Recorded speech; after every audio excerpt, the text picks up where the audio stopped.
Let's talk a little bit about how selling a house impacts Medicaid planning. And I would like you to hit kind of a couple different ways. What happens if you hold on to the house? What happens if you want to sell it to a family member? Like, what are the most advantageous ways for a win-win there? And then what if you sell it to someone like us or on the market? Okay. So generally, a person's primary residence is an exempt asset, meaning when Medicaid tallies up your assets and what you own, that's not going into the pot. Okay.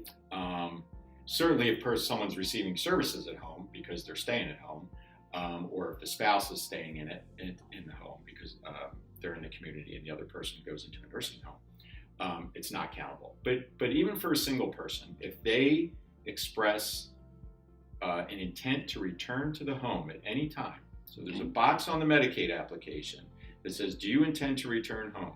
Always check that box. Okay.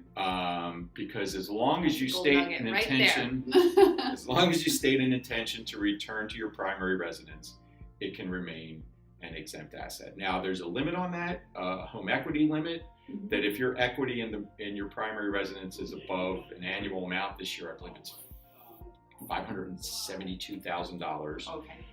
Anything that exceeds that equity, but that's certainly not too many of our clients. But anything that exceeds that does become countable. But generally, most people, their house falls under that ceiling, and so it'll remain an exempt asset. The challenge, of course, is, as I said before, if you're a single person and you enter a nursing home, all your income is going to the nursing home. So if you have a house in the community, it remains an exempt asset, but you don't have any income to pay the bills, to pay the taxes. So actually, one of my friends is going through this right now. The grandmother just went on Medicaid. House needs work, and she's like, but we have to pay the taxes and the heat. So if the kids or the family want to maintain the family home, that's fine. But they can make a decision that, we want to preserve the house, maybe because the person truly will return at some point, right? Not everyone stays in nursing homes forever. It's not the end of the line. People may get better and want to come home. And so if the family decides we're all going to chip in, we'll all pay the taxes, or we'll all do that so that we can keep the house, that's fine. Can they rent it out? They can rent it out, and if it's income to the nursing home, to the Medicaid recipient, then that's just income that gets paid over to the nursing home. But that would offset any of the bills the family incurs, right? They could take no, it wouldn't, because all the income would be subject to the nursing home resident's patient pay contribution. So they probably wouldn't see. What if you had a property management company that rented it out? It really wouldn't matter. So what happens? The other type of real estate that remains exempt, that is not a primary residence, is income or a property that's used for a business and produces income for them. And the reason the state allows that is because they know they're getting an offset. Sure.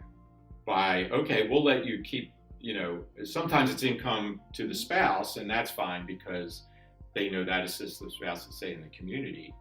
But for a single person, they're going to let you keep your house or some other income producing property and rent it because they know they're getting the income back anyway, because the more income you make, the less Medicaid dollars, because there's a balance between what the individual pays and then Medicaid fills the gap. If your income is higher and you're contributing more, that's just less that Medicaid has to pay. Burden on the state. Right. But so you're saying, like say I have property managers on my rentals, and if a toilet breaks or something, like they might collect $1,000 a month, but they're going to pay to fix anything and taxes or sewer bills, and then I get the remaining amount. You're saying Medicaid would have to get the full rent amount? That's it. They'd have to make a determination about that. Because that's less expenses than if it is from a business.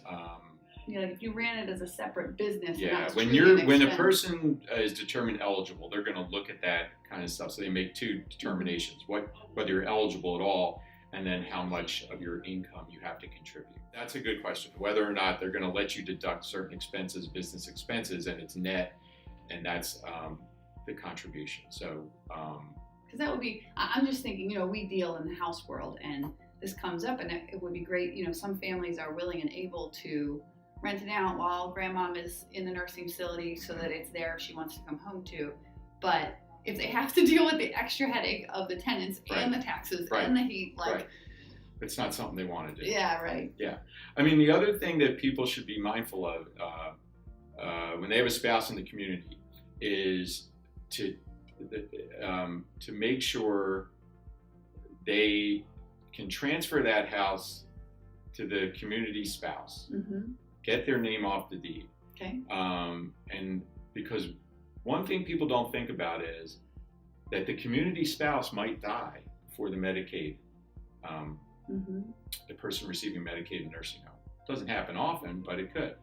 And so if the spouse in the community dies first, and the person in the nursing home gets their assets, then all of a sudden they're no longer eligible for Medicaid, right? So one thing we always tell people to do is transfer the house or whatever to the community spouse, have that community spouse make sure they change their will so that, and I won't get into the weeds about it, but there's a way to do it to make sure. Go back to the spouse to null their to give them more assets, and then they're off Medicaid. Yeah.